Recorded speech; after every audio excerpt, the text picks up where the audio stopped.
We, the jury in the above entitled case, find the defendant, Robert Tellis, as follows. Murder with use of a deadly weapon, victim 60 years of age or older. Guilty of first-degree murder with use of a deadly weapon, victim 60 years of age or older. Special verdict. The jury unanimously finds the murder willful, deliberate, and premeditated. The jury unanimously finds the murder was committed by means of lying in wait. The jury unanimously finds the murder was committed by means of elder abuse.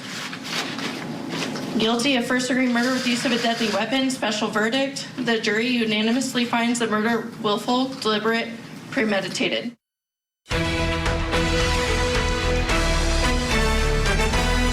Welcome back to TV Live. The breaking news, well, we knew it was coming, but still breaking because the video is coming in right now of our Matt Johnson speaking with Robert Tellis. He's talking about his conviction from his jail cell. Matt headed over to the Clark County Jail to talk to Tellis about the guilty verdict this week and his sentence. Remember, a jury found the 47-year-old former Las Vegas politician guilty for the stabbing death of investigative reporter Jeff Gehrman. Tellis took the stand. He claimed that this was some massive conspiracy. The jury obviously didn't buy it. They did take a long time in deliberations, though, and people were scratching their heads, what's going on? That closing argument from the defense, all that Matt is going to bring up with Robert Tellis. So without any further ado, let's head to the jailhouse and the interview. This is our Matt Johnson talking to convicted killer Robert Tellis. For meeting with us. I know that we have limited time, so I wanted to start with this. You were convicted of first-degree murder 2 days ago. Do you have a message for Jeff Gehrman's family? Yes, sir. Again, I am very sorry for their loss.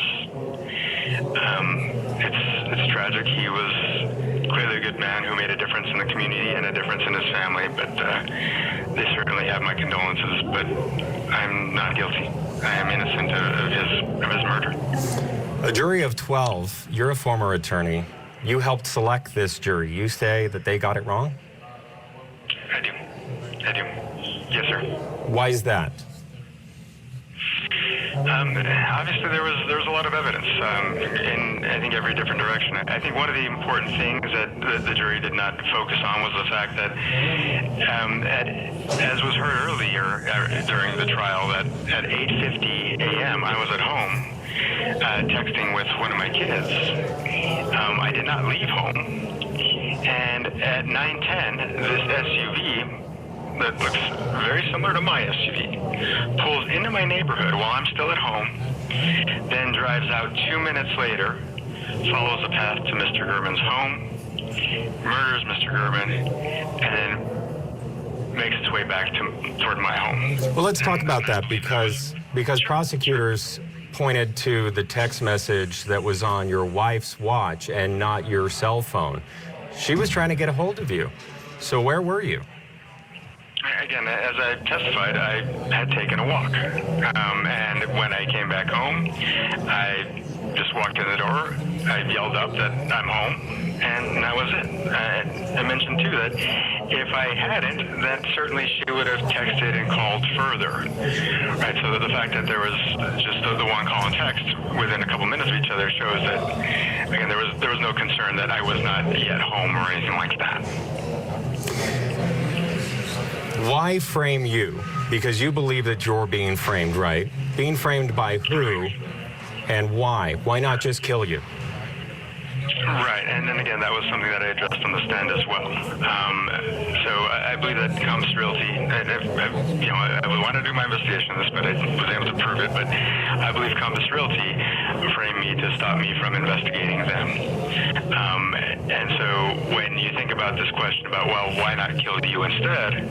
Again, killing me wouldn't have stopped the investigations into them and maybe even bolstered those investigations, when people try to figure out why I was killed, or perhaps the investigations were picked up in my memory and worked on harder. But again, like I said, because now that Mr. Gurman's been murdered and I was framed for it, Compass Realty gets away with, not having to answer to any of the criminal conduct that they've engaged in. And also the real estate division complaint that I had filed against them, that got dropped after I got put in jail. It certainly is serendipity for them if, as a result of my supposedly killing Mr. Gurman, that they get to walk away without any repercussions for their criminal conduct. I heard you take the stand, and I was there in court each and every day. You were there on the stand for a duration over 3 days, and you mentioned that on the stand. Why did you want to take the stand? If you did it again, over again, would you? Because the jury didn't seem to believe what you had to say in your narrative. Yeah, I would do it again. I don't know that it's necessarily that my testimony had a negative impact. I think perhaps had we highlighted again a little harder the inconsistencies with the evidence, that perhaps they would have seen the truth. I don't know that my testimony had a negative impact. In fact, I think it, at the very least, the public got to hear my story. And while they're not jurors, they can decide whether or not this is all true, but I'm innocent, and so I guess that's bottom line for me. So who killed Jeff Gehrman then? Like I said, I believe it is someone who was hired by Compass Realty. And what steps are you going to do moving forward if you say that you're an innocent man behind bars, you're yet to be sentenced, you're yet to be moved to prison? What's next for you then? So right now I'm working on my appeals. I do believe that I will get out early on appeal, so I'm working on that right now. As far as any investigations that I'd hope to complete, unfortunately, I won't be able to do them from here. If there's enough time when I get out, such that all the evidence hasn't, basically aged, I guess, I don't know if I'd say aged out, but, if there's still yet evidence remaining by the time I get out, then great, then I will continue to pursue those investigations when I get out. When do you think that you're going to be getting out? When do you think you're going to be getting out? You've been convicted of first-degree murder. You're going to be sentenced, and the possibility is after serving 20 years, parole, but you're unlikely to get parole unless you take responsibility for the actions that you've been convicted of. So, in fact, it's going to be longer than 20 years. There are enhancements, so I'll be looking at probably 28 years. But again, it is my belief that, and I'm going to continue working on this, that I'll be able to get back to my family sooner through appeals. That's, my main concern is getting back home to my family. Let's talk about that, because in the mitigation, you had 3 witnesses that were on the stand in your defense. It was your wife, your ex-wife, and your mom. And you broke down in tears when your mom was on the stand, pleading on your behalf for parole. And they were all characterizing you as a family man, but I hadn't seen your family in court supporting you during the trial. I didn't want them there. And because of all the media, you got to understand that my family, they love me. I talk to them all the time. As you heard, I talk to my kids all the time. I expressly did not want them during the proceedings. I didn't want them to suffer from all of this. That's been my main concern all along. So, yeah, they didn't show up because I asked them not to. I wanted to protect them from this situation. Why did you cry when your mom was testifying on your behalf? And, according to our viewers and people that have watched your trial, they didn't see much emotion from you whenever there were pictures of Mr. Gehrman or when his family was on the stand. Why is that? I don't know that, I certainly felt for them. I don't know if my face, demonstrated or not, but I definitely felt for the family during their testimony. And I certainly, this has certainly been frustrating for me, but you got to understand that, I had to try to just prove my innocence, to show the jury that, again, I am a family man. I am somebody who could not possibly have committed this murder. So that was my main goal during the trial, was to just to convey that and to show them the evidence, that I had seen that shows that this is, that I did not commit this murder. So, I'm sorry if it came off as though I didn't have emotion, but I thought I certainly conveyed it, And on that same regard, viewers online, people love to weigh in on what they're watching at specific times, but a lot of people didn't believe that there was emotion on the stand when you appeared to be crying. Were you crying, and why? And that wasn't for show. That just was not for show. This is not something that I planned.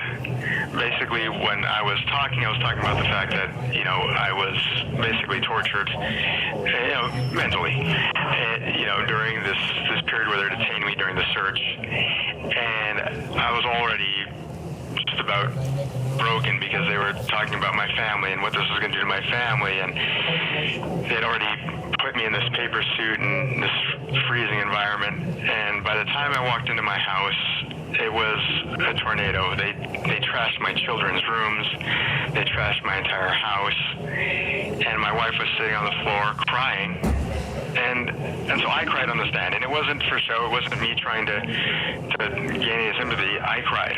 And there were tears. My face was wet, but it wasn't for public consumption. It wasn't for the jury's sake. That's just something that came out. So if it looked unbelievable, then so be it, because it wasn't meant to be an act. It wasn't meant to be something to sway anybody. And speaking of that jury, they were out for roughly 12 hours over 3 days, and they asked to see certain videos. One of the videos was what your defense team had pointed out, with what they say was hair on the driver of the suspect in a vehicle. And then the second was a comparison side by side of you walking with the AP article of you in your office from that Gehrman interview, and also video of the suspect. And a lot of people say that it's the same walk, that you have the same walk as the suspect. You say that it's not? Do you see the similarities? I don't agree, but everyone's entitled to their opinion, but no, I don't agree. All right, we need a break. We'll get you back and pick up Matt Johnson's interview with Robert Tellis. He's going to ask, why did you choose to get up on the witness stand and do the old narrative style rather than the questioning from your attorney? We'll see what Robert Tellis has to say about that next. Friday nights, the WNBA is on Ion. Tonight, the Indiana Fever head to Chicago to take on the Sky, followed by a showdown in Seattle, where the Storm face the New York Liberty. Coverage starts tonight at 7. Check local listings for games in your area. Ion, it's on. Tonight on Closing Arguments, did this mother-in-law orchestrate a murder? Breaking down today's big hearing in the case against Donna Adelson. Closing Arguments tonight at 8/7 Central, only on Court TV.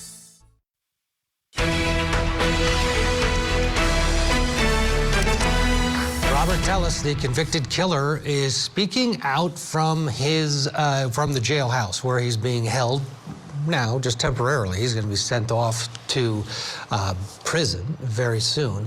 But right now he's in jail in Clark County, Nevada, and our Matt Johnson went down to the jail and was able to secure an interview with the now convicted killer. He is maintaining his innocence, saying this jury got it all wrong. He didn't kill anybody. He's not that kind of, he's a family man who would never be capable of this kind of crime. Let's pick up our interview. Matt Johnson, Robert Tellis, right where we left off. And they were asking for those pieces of evidence. I don't know, I was still hopeful, that they would see my innocence, but that was about it.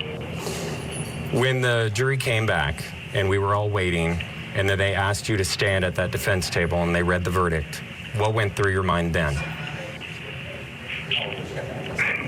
That unfortunately they got it wrong, and that it's time time to continue on with my work and try to get home.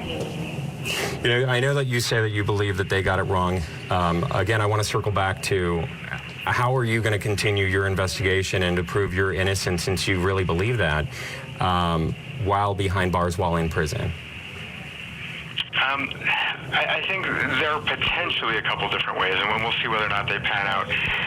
Currently, there's a lawsuit that between me and some of the folks in the office where I could potentially get some of the discovery that would connect some of the players, and then there's a lawsuit that I've filed against certain officers that may net some of the information that I need. But we'll see about that particular lawsuit. I know they're going to try to dismiss it now with a conviction, but that again could take years by the time we get to the point where I can get anything to demonstrate more of what is going on here. You were convicted less than 48 hours ago. Why is it important for you to speak out now? You have not been sentenced yet, and if you're going to be asking for an appeal, anything you say right now can be used against you. You know that. Right. Well, and then again, obviously, I'm here because, folks like yourself wanted to speak to me. And certainly, like I said, I'm innocent. And, if my standing up and continuing to declare my innocence is going to hurt my chances for an appeal, then so be it. But I should certainly hope not. I should hope that my declaring my innocence should not be, reason for any judge to be punitive, for any judge to decide that they're going to put me away for longer, or they're going to deny my appeal. So we'll certainly see whether there is any kind of repercussion for me continuing to say that I'm innocent, and if it is, it's wrong. But we'll see. How did the DNA get under the victim's fingernails, and that was your DNA? That, again, I don't know, sir. Because then, like I said, I don't know that it was ever under his fingernails. I did not kill Mr. Gurman. I know that's what, they say that my DNA was under his nails, but I don't know how that may have occurred. Why were the shoes cut up underneath your couch? I don't know. I'm wondering the same thing. If supposedly I was the person who committed this crime, why not just throw those things away? It makes no sense to cut up shoes. And the same would be, why cut up a hat?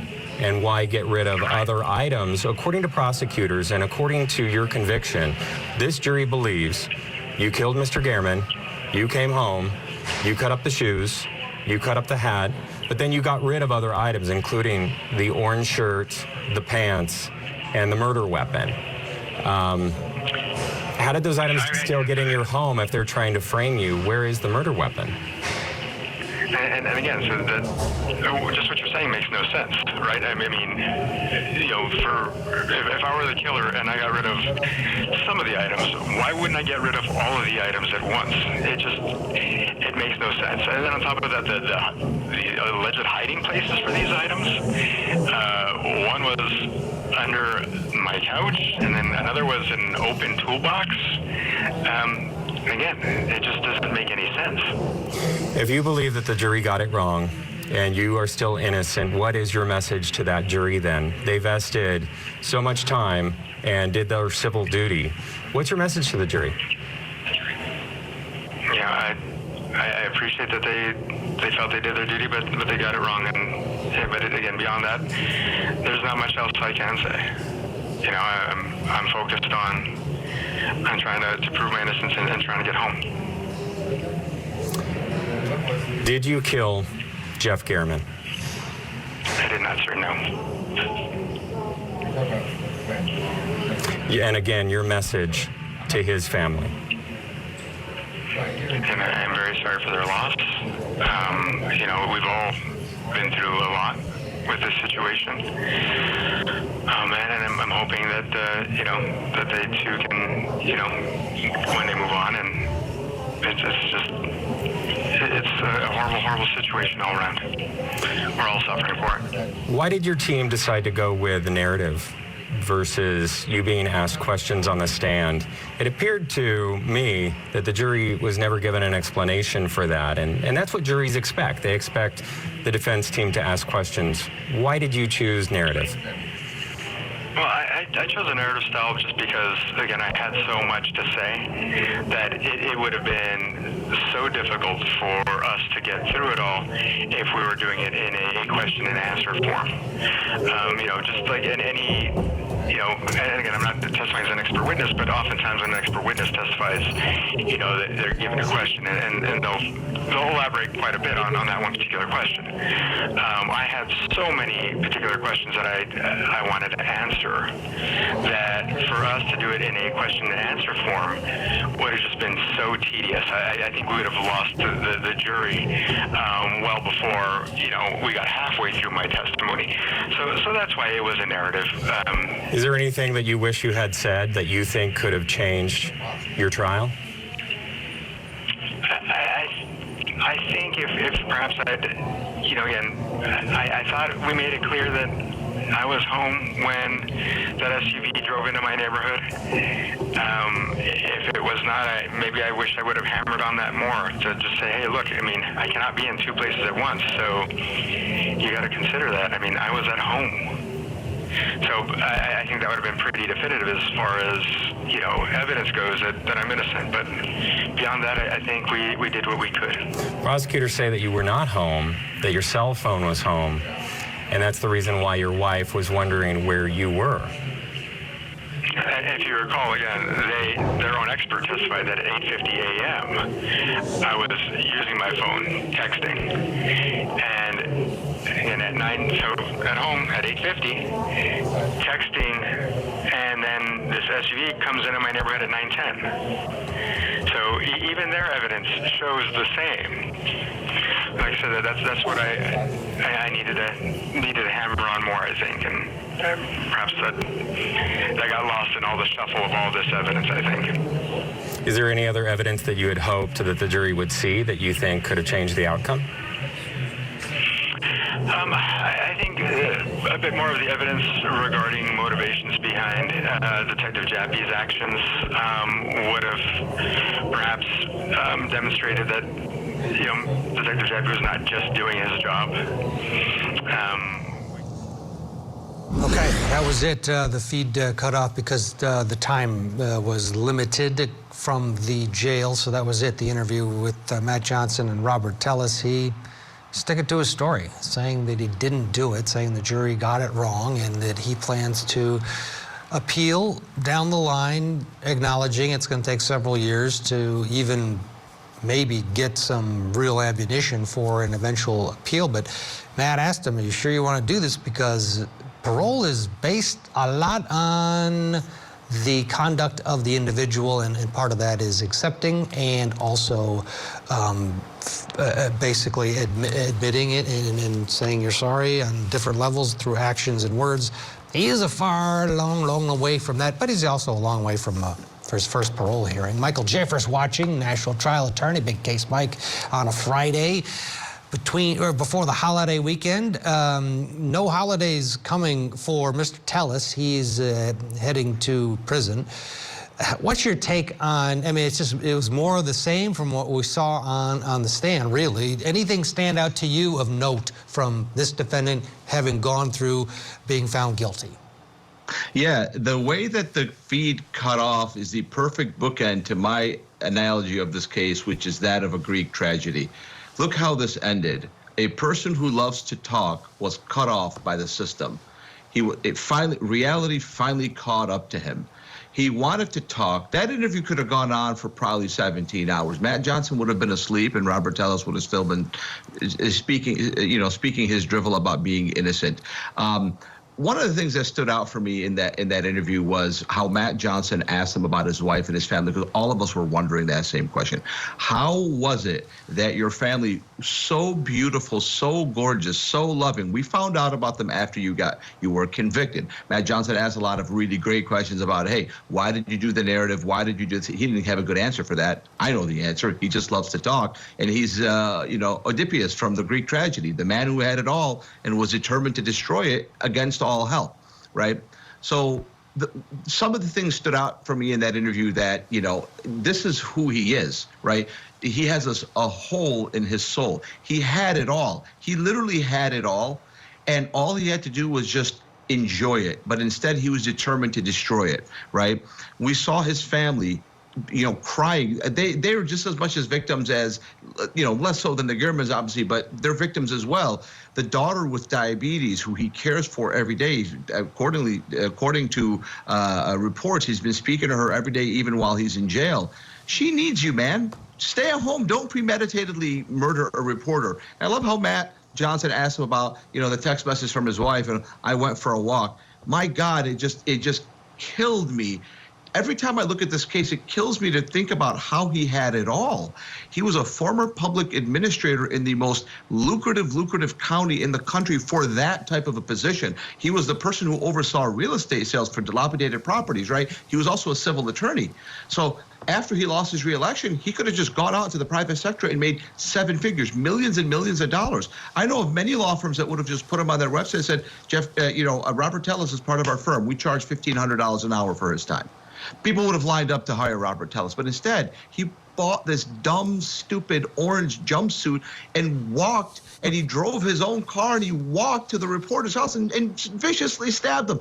That's not a person who's well put together. He's one of those people that 95% of the time he's a normal person, 5% of the time he's got a split personality. It's the only explanation I can have. I'm not a psychologist, but that's the only thing. That's how I rationalize it in my mind when I see people like this guy who destroy it all. Dude, join all the other civil attorneys in the country who would beg to trade places with your position in life as a former public administrator. So the whole thing just struck me. One more thing, Ted, I want to say, I really love this jury. They did their job, and they did right by the justice system. So that's something I had to say. Mm-hmm. They took their time, that's for sure. And, we're all a little shocked in the closing and seeing the image with the hair. They mulled it over, they weighed the evidence, and they came back with their verdict and their sentence recommendation. Michael, stand by. We'll get a break. We're going to check in with Matt Johnson, who just returned from the jail, or actually he's probably still at the jail. We'll get his observations of Mr. Tellis and see what he has to say about the interview he just conducted and we just watched. Stay with us.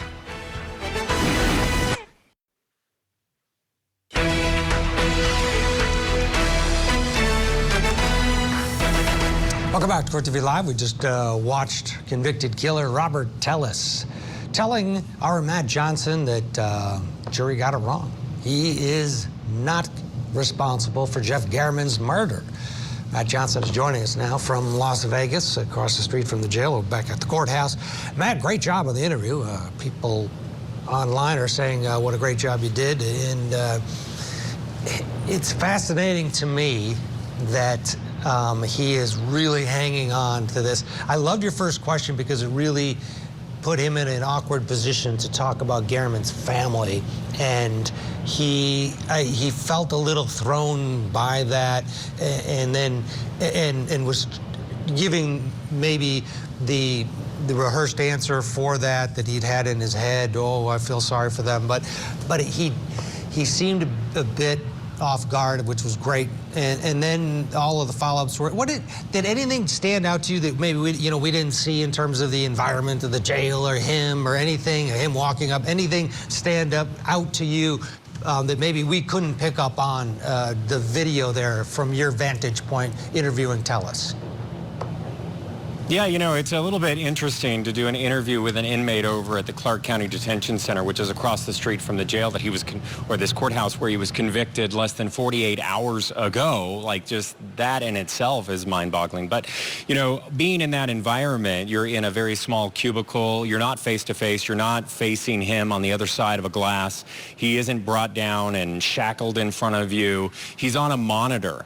And it's very it's a different experience there, and they're timing you. So you have to get in your questions very quickly. And we started with what I wanted to hear about the most, which is the victim in this case, because not once during this 8-day of testimony, this 3-week trial, did he ever look over at the victim's family that were there each and every day in this courthouse, in that courtroom, looking at him. When he was on the stand, he never looked at them. He never addressed the victim. He never addressed the loss of life. You know, if you believe that you're innocent of a crime, you can still say that you are very sorry that someone died and that you want justice for that person. Never once have I ever heard him say that, and he still kind of tap dances around that answer in my interview with him just a few moments ago, Ted.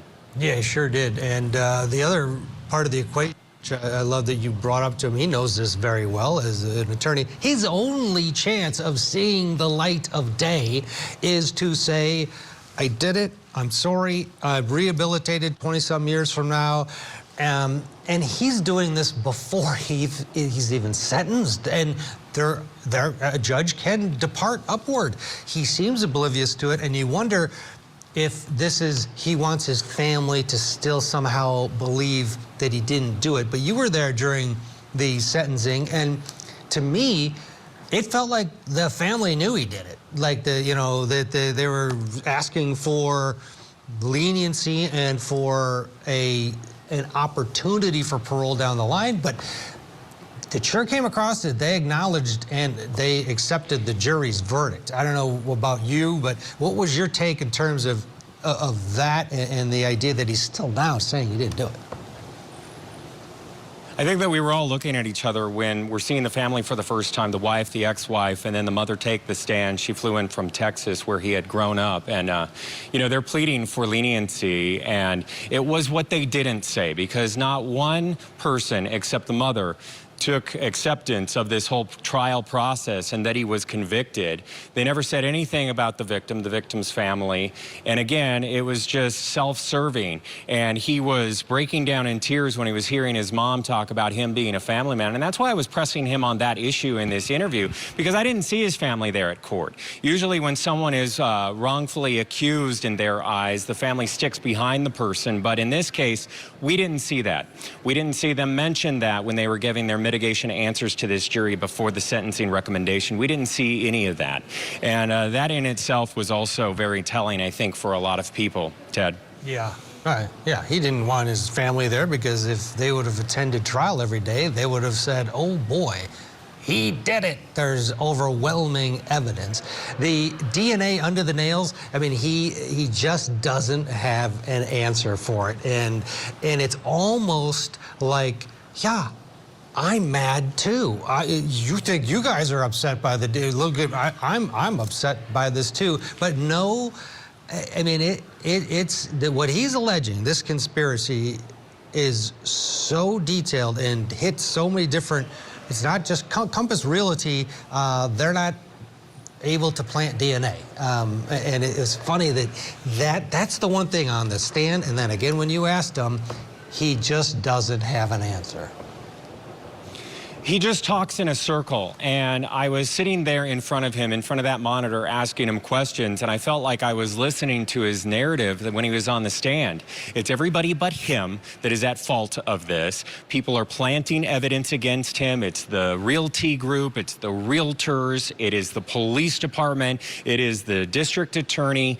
He has this wide conspiracy theory, and there is no facts to back it up. He just talks in a circle that he is innocent, that he is being framed, and that the jury got it wrong, which I really find very insulting for someone. He had a law degree at one point in time. He's supposed to respect the system, and clearly he doesn't. Yeah, and as Michael Jaffer was pointing out, he had it all. He had a great job, and he was an elected official. He was able to practice law in Las Vegas. Yeah, he lost his election, but that didn't mean he lost his ability to make a good living and have a family. You were there for a very long period of time, and I know you have roots there, so you understand Vegas as being this small town rather than this massive area that we all think it is when we head to the casino for a long weekend and forget half of it. But what effect did all of this have? I know you've talked about it a little bit before on the community, because this was a guy that was in the papers before he was a defendant. He was an elected official and part of this community.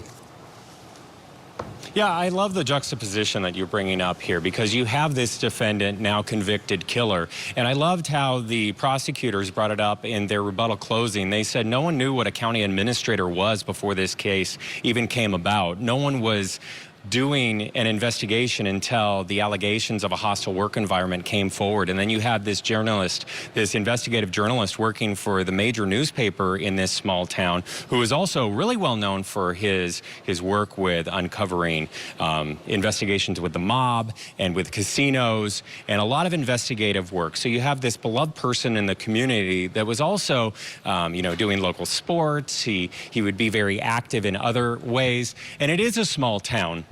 Everybody knows everybody else. So this was a really big deal when Jeff Garman was murdered 2 years ago. And we're approaching the anniversary of that, because remember, that happened September 2nd, 2022. That was the heart of Labor Day weekend. And then you have this murder, and no one could figure out why he was attacked and who did it. And it was a call to arms, call to action. And then you had everyone in these communities really worried for their own safety that this killer is out on the loose. So there was a lot to this story as it was unfolding. And when you think about, well, Las Vegas seems like a big city when you visit. If you were to remove the casinos, there is no city skyline. It's one county, Clark County, that is all of Las Vegas and the surrounding areas.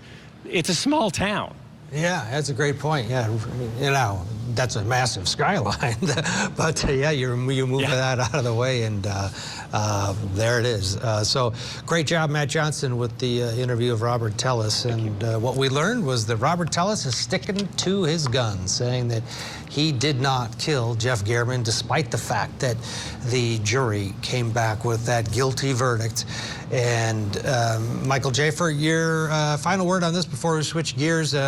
Thankfully, we're going to be moving on from Robert Tellis. He is going to be stuck with this for the rest of his life, likely. What are the odds of him seeing the light of day? He's looking at, as he said, probably 28 years with the enhancements before he's even eligible for parole. A lot of times, the first time up on parole, you're rejected, and then you have to come back, and it's usually a year or two after that parole is actually granted. Is this guy going to go over time? Do you think people do wake up in the system, and he's going to spin a different tale and say, yeah, I did it at some point? Or will he go to his grave saying, I was framed by a ton of people? If he was a well-constructed person, I think he would take a turn and admit to it. I don't know. There's a hole in his soul, but here's what I think. There's two factors that are going to come into this. Number one, no one's ever going to get parole unless they admit to the crime that they were convicted of, because the system itself abhors it. The people who sit on these parole boards really get offended by people who take the tone that Robert Tellis has. There's another factor: family. His family's very young. Some parole boards will allow family members to attend the parole hearing sometimes.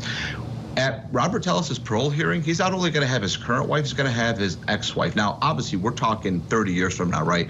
We don't know if they're going to be alive. If they are, we don't know if they're going to be married. But based on the fact that even his ex-wife showed up to the victim impact statement in favor of Robert Tellis, I think that even if his current wife is married, I think his ex-wife, his adult children from both women, I think that they'll all show up at the parole hearing. That will obviously help Robert Tellis, but they're going to be in his ear in the next 28 years, begging him to take a turn and say that I did it. It's going to be very awkward, because he's really put his foot in his mouth really deeply. Like, he really opened up that mouth and he put that foot down there very deeply. I'm struck by the fact that he never gave alibi notice in his case. I'm struck by the fact that, hey, he had an explanation as to why his wife texted him. Perfectly plausible explanation, but why didn't she just testify and say, yeah, I saw him at the house? By the way, if his wife had showed up at the house and said, I saw him there, he was there all day, he was there with me the whole entire day, he would have been acquitted. She didn't do that. but she showed up at the victim impact statement and she cried, and I really wanted. This whole thing is so bizarre. The story's not done. It's so bizarre. I'm so puzzled by it. Maybe I'm looking at it from my own bias because I'm a civil attorney, and I ask myself, how happy would I be if I had what he had as a civil attorney? Healthy kids, former public administrator in Clark County. I mean, my God, the Greek tragedy nature of this stuns me. So I kind of went off the rails there, Ted. I'm sorry, man. I'm really passionate about this case, but it is what it is, man. Yeah, and that will be it. We're going to put that aside. We'll be watching Matt's interview for a couple days, I know.